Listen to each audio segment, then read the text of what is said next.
How the heck are you, everybody? I'm Fastidious. Welcome to my channel, and welcome to this week's edition of Should You Summon? This is going to be an interesting, a unique Should You Summon, not even because of the banners, but because of the prolonged situation we are all in while playing this game, which is updates are delayed, things are somewhat in a standstill. So until there's a breakthrough on that, we don't know when new stuff is coming. Then, when you make these decisions upon whether or not to summon, the decision largely lies upon your risk appetite. So, when I say your risk appetite, I mean how comfortable you are with taking a chance. The chance here is if you summon, you're kind of taking the chance, hoping that stuff doesn't come for a while. Because when that new stuff comes, it all looks fantastic. I break down all the banners. You guys can go check it out. But if it's going to not come for a long time, then not summoning is a risk unless you plan on stockpiling for potentially months, right? The new content, the new banners, the new heroes, that could come in 1 week. That could come in months. Like I've gone back and forth with the devs. They said no update. I've asked them twice in the past 2 weeks. The answer was no update both times.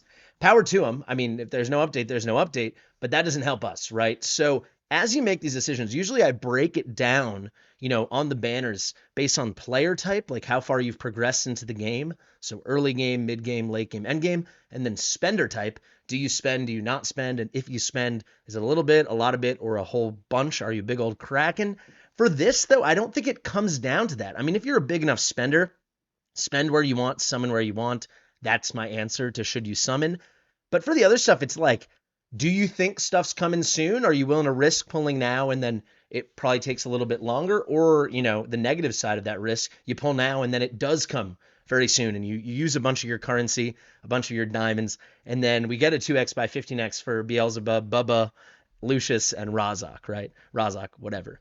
However, these banners are good. I'm not talking about the crazy ones here. This is just a general 2x. If you're a very young account and you just need to fill out your roster, it's a decent place. I would still suggest always skipping it in almost every situation, seriously. So when it says crazy invocation of spirits, that is a 2x on rare summoning crystals, that kind of currency. When it says divine, it is a 2x on the divine ones, the legendary summoning crystals. However, I've seen some kind of blasphemy going around on Discord and on the comment sections of some other people's YouTube videos. I see people acting like this isn't a great banner. This is a great banner. Fastidious. Fastidious. It has Setram on it. What more you need? He's an S+ hero. Is it a home run, oh my god banner? No. But people are acting like Setram completely falls off in the endgame. That's a complete falsehood. I think people get the people that play a lot, the content creators, the very endgame players, the big spenders, get this tunnel vision of like Guild Boss 2 and Guild Wars. That's it. That's not the game. Even if you want to just talk about the hardest stuff in the game, Epilogue, Setram against Soleil is phenomenal. So what are we talking about here, right? Setram is excellent in that. I guess you could talk gear dungeons. He's like okay in Gear Raid 5, Gear Dungeon 2. Serviceable, but not a top choice. Gear Raid 4, obviously. Gear Dungeon 1, no. But for Guild Boss 1, completely and utterly elite. For Void Rift, totally elite. There's lots of stuff. Gear Raid 3, very, very good. There's a lot of stuff he shines in. I think people maybe as they get very deep, very far into the game, get kind of long in the tooth of the game, lose sight of what it's like for the vast majority of players. And I think Setram, if you don't have him, is an awesome boon to your account. And if you do have him, but you don't have Awakenings, is also really good. However, before I can advise you to summon on this banner or the 1+1 that we will discuss very shortly, it kind of all depends on, do you need Setram? If you don't need Setram, hard skip, right? Seraphina, not worth going over. If you want full hero breakdowns, kit breakdowns, Awakening overviews, I will do that for Setram and Seraphina tomorrow, so you can look forward to that if you are keen. But here I just want to answer that question. Seraphina, short answer, not worth going for. She's really good in like single target arena. That is not the reason to go for someone. Maybe you want to go to fill out your hero collection. Like I'm missing her, so I'm tempted. I'm not going to do it.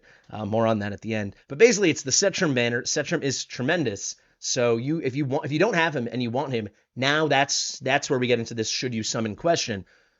Are you willing to, take the risk that the update comes soon and then you're kind of screwed? I don't think it's coming soon. I really don't. I really hope it is. But and the other thing is we don't know what they're rerunning, right? we don't see new stuff coming, so we can't have the leak boys forecasting what is to come for us, because until that update comes, they're just going to reuse and recycle everything already in the file. So it's like maybe they want to rerun the 2x by 15x with Hex and Zeal 2. I'd be surprised, it was so recent, but hey, if the game's in a drought and they want to make money, that'd be a good thing to rerun. They could rerun literally anything they've ever previously run. They've already proven that to us by rerunning Lust and Arrogance and all that stuff. We rerunning Valderon, rerunning Yovar. They can rerun at whatever whim they like. So that's kind of the balancing act there. I would say, let's go through the progression. If you're not at the very end game yet, if you've beaten everything without Setram, no reason to go for him now unless you're a big collector. Because at that point, it's like, who are going to be the true game changers for you beat everything account? It's going to be the new heroes. It's going to be your Xena, your Beelzebub, certainly Kagiri. That's a major consideration. I would assume that's the first big thing they do. Post permission from the App Store to do updates. If you're anywhere but having beaten everything, if there's a place Setram could help you, probably it's worth at least considering, and then just kind of feel it out. How long are you going to be in the game for? How does he stack up to other already existing heroes in the game that might get a rerun banner? Feel it out that way. In my opinion, Setram is one of the best heroes in the game. But that's kind of going to be the balancing act, right?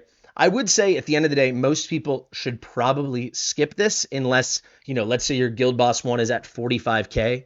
Setram will push you over the edge. If you're running an Infernal team, without a doubt, that will be the difference, right? As long as you know what you're doing, you can watch one of my guides, one of any of the content creators' guides, that will get it done. If you are hard stuck, missing some key piercing damage in Void Rift, Setram is going to be a gem for you. Let's talk about some proper endgame content. If you want to place like top 100 or make a big push for, triple S in the Styx Codex, or, a very strong triple S, like a competitive triple S, maybe you actually want to place, Setram is completely and utterly vital. So I don't want people starting to think he's not like this awesome hero. He's rated S+ on my tier list for a reason. He shines the brightest for, I would say, that late game progression that pushes you into the end game, but it is not like once you reach the end game, you will not use him. Every single one of those people with those accounts that are saying they don't need him, they all use him. At least for Styx, they all use him every single time it opens. So don't, kind of lose the forest for the trees kind of thing. Setram, definitive awesome hero. The big consideration is, do you need him for your roster? If you don't feel like you explicitly need him for one of the things I described, I say skip. If you feel like you do, I say look in that mirror and say, am I comfortable blowing a bunch of summons and then maybe not being prepared when a great new banner comes or when updates get pushed through if it happens on the nearer side and kind of feeling screwed over? That's the assessment I think you need to make. Let's wrap this up now before I do my big picture conclusions with the 1+1. The 1+1 always remains for very early game accounts and mid game accounts, I think, a must pull. At that point, you do not have a full roster. If you look at your roster and you say, oh, I'm missing this kind of marksman or this kind of mage or this kind of tank, so on and so on, the sheer quantity of a 1+1 is going to help you in a big way. When you hit your first legendary, it comes with a friend.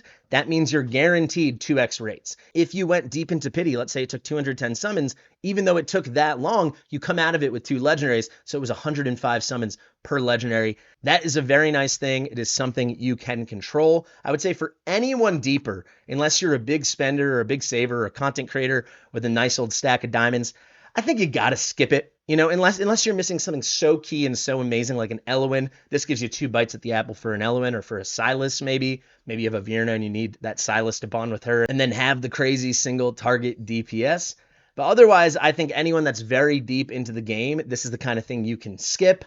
I think I'll do it for the content, and because if I pick up a Magmus or if I pick up a Seraphina through that banner, I'm trying to fill out my nascent stuff. Or who knows, maybe I got lucky, it's Magda or Salazar, one of the better heroes I'm missing, or it's something crazy like a Torador. You never know. But that is like a luxury of, people that spend a lot or a content creator that gets 30,000 diamonds a month. I think you get the picture. That kind of sums up these banners. Let's zoom the whole way out and just talk about the game. I've had multiple people message me over the past couple days saying they're leaving the game.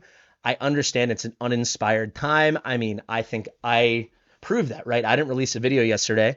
As of 3.5 weeks ago, I had never missed a single day to release a video since I started making content in Watch of Realms, 13.5 months ago. Then I was skipping Saturdays the past 3 Saturdays because I was traveling. It was my birthday. Now I'm in New York. But this Wednesday, that was an unplanned skip. I just couldn't get myself stoked about content. I have a ton of stuff planned, a lot of things half filmed. I'm not going anywhere, but I just want to say I hear you guys. I hear the frustration. I wish I could help. I wish, at least the developer contacts I communicate with could help. But I think everyone's hands are basically tied because it's a far bigger thing than even Watcher of Realms and Moonton. All we can do is wait and hope. If you want to be in that maintenance mode, I'll be honest, like on this account, I use my stamina, I do my daily stuff, I do the big tournaments or events that I want to complete when they come. I'm kind of in and out. All my energy kind of goes to my Epic account at this point. And I wouldn't blame you if you feel the same way. I totally hear the frustration. I totally get it. It's stinky, right? Because it's not like the developers are exactly failing us, right? It's not like they're releasing bad content. It makes me think of that big blockage in the Panama Canal during COVID. It was like 2021 or 2022, where it's like it's not that the goods are just stopped, right? We are in complete supply shortage. In our case, it's content. But that's the imagery I have in my head, just like a couple giant barges, off to the side blocking everything. That's where we're at. I mean, we're completely blocked, and I could be like, hey guys, it will only be like 2 or 3 more weeks. I don't freaking know. It could be a year. I mean, a year would be kind of short. It could be 6 months, right? It totally could be. So I get it. I would use that knowledge that things are unknown and we don't know when new great stuff is coming to inform decisions like this. I hope this video helped. I know it's a little bit more abstract than normal, but yeah. Let's just make something definitive. If you're an early game account, new account, at least hit the 1+1. If you can be sure to hit pity. Let's make that clear. Everyone else, decide whether or not you need Setram. Forget about Seraphina. That doesn't matter. And just, size up if you're willing to take that risk that, hey, maybe you unload everything you got and then the new stuff comes sooner rather than later. Or, maybe they rerun something truly insane. Who knows, guys? Interesting weekend for sure. This has been Should You Summon. I've been Fastidious. If you like my stuff, like it. Subscribe to the channel. Let me know what you think in the comments. Share with your mother, and I'll see you real soon. Bye.